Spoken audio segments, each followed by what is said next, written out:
Three Deadmines decks that you may want to avoid. I'm actually going to lay the bait label on all three of these decks. Anytime new cards come out, people want to try to utilize the new cards. They want to try archetypes. They want to do different things. These are some of the lists that have come out of that. I really think they're just not that good. You may be able to have fun with them. I don't think you're going to be able to improve your rank with them. We're going to dive in and take a closer look. Probably what I would think would be the most popular of these decks that people would want to try is going to be the Deadmines Zoo list. People like Zoo, you know, it brings back a lot of nostalgia, a lot of good feelings from years past in Hearthstone. And so there's been attempts to revitalize the list.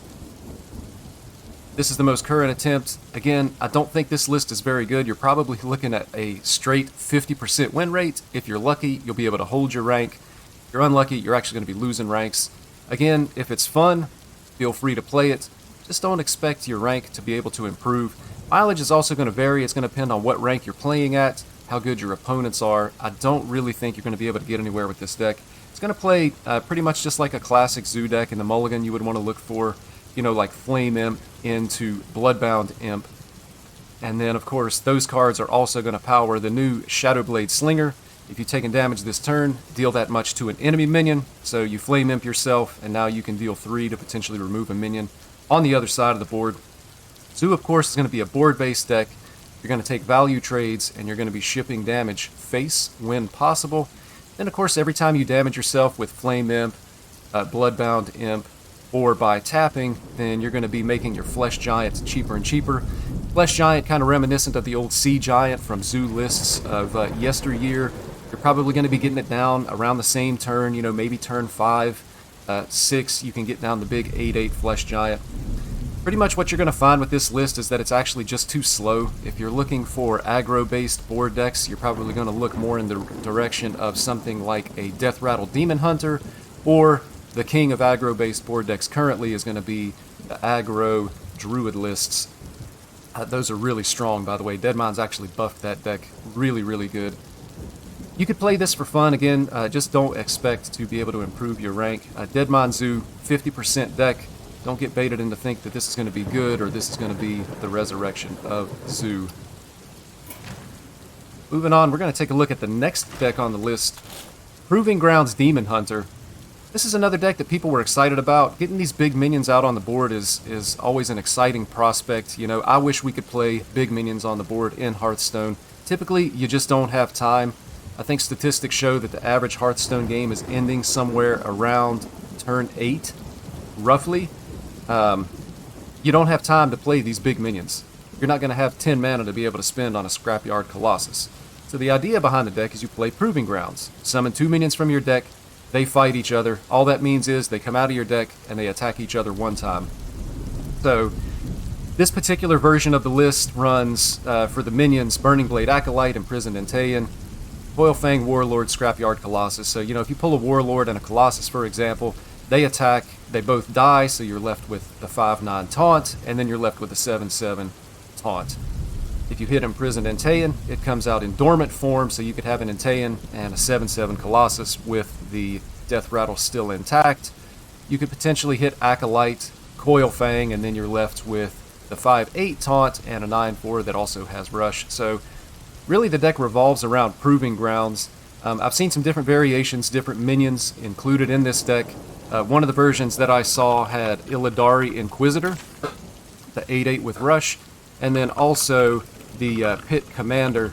But when you think about these two minions being in the deck, if you pull an Inquisitor, 8/8, and you pull a Pit Commander, 7/9, they hit each other, you're left with an 8/1, a 7/1, and then whatever demon the Pit Commander pulls from your deck. It's really just not that strong. 2/1 health minions are going to die very easily, so pretty much, you know, you pay 6 mana, your opponent's going to remove the Pit Commander and the Inquisitor, and you're going to be left with whatever demon Pit Commander is pulled. It's really just not that strong. The deck revolves around Proving Grounds. If you don't hit Proving Grounds and you're not able to play it on turn 6, you're going to feel really, really bad about it, and the power spike, the strength of the deck that you were really looking for, just isn't going to be there. It feels bad to have to play these minions out of hand and play full cost for them. The rest of the deck is really just trying to enable you to get to turn 6 to be able to play Proving Grounds. So we have a lot of removal, We have healing in the form of Chaos Leech and Eye Beam. We're also running the Eldrazi Warblades, which can be combined with Fury and also Chaos Strike to be able to heal yourself back up. Really, you're playing for Proving Grounds. Get those big minions on the board, hope that your opponent can answer them, and then win the game from there. The problem is, in a lot of cases, you're going to find that your opponent can answer these big minions that are coming out of your deck.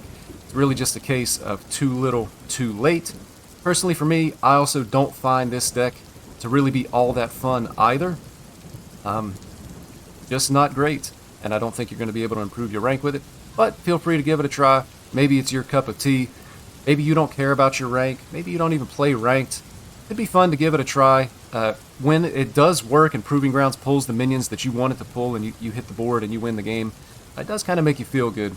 But again, just not a great deck for ranked Hearthstone play. And we're going to go and take a look at the last deck on the list, and also what I think is the worst deck on the list. You are going to lose more games than you win with this deck.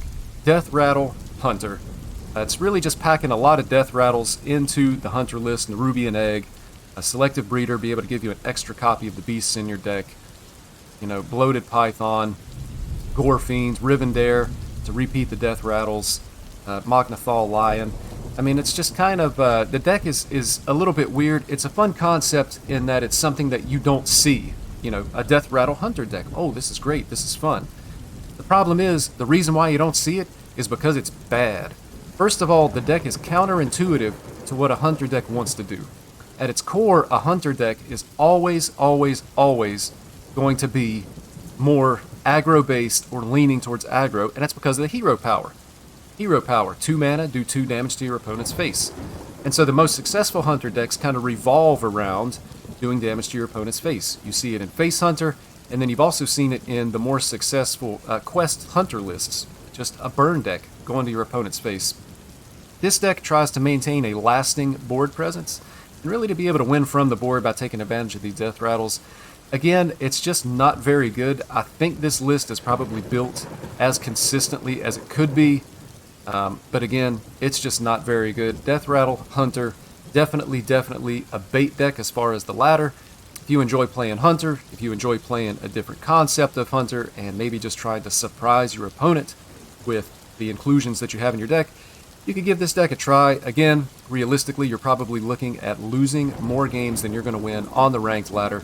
And again, mileage may vary. It's going to depend on the opponents you're playing. It's going to depend on the rank you're playing at.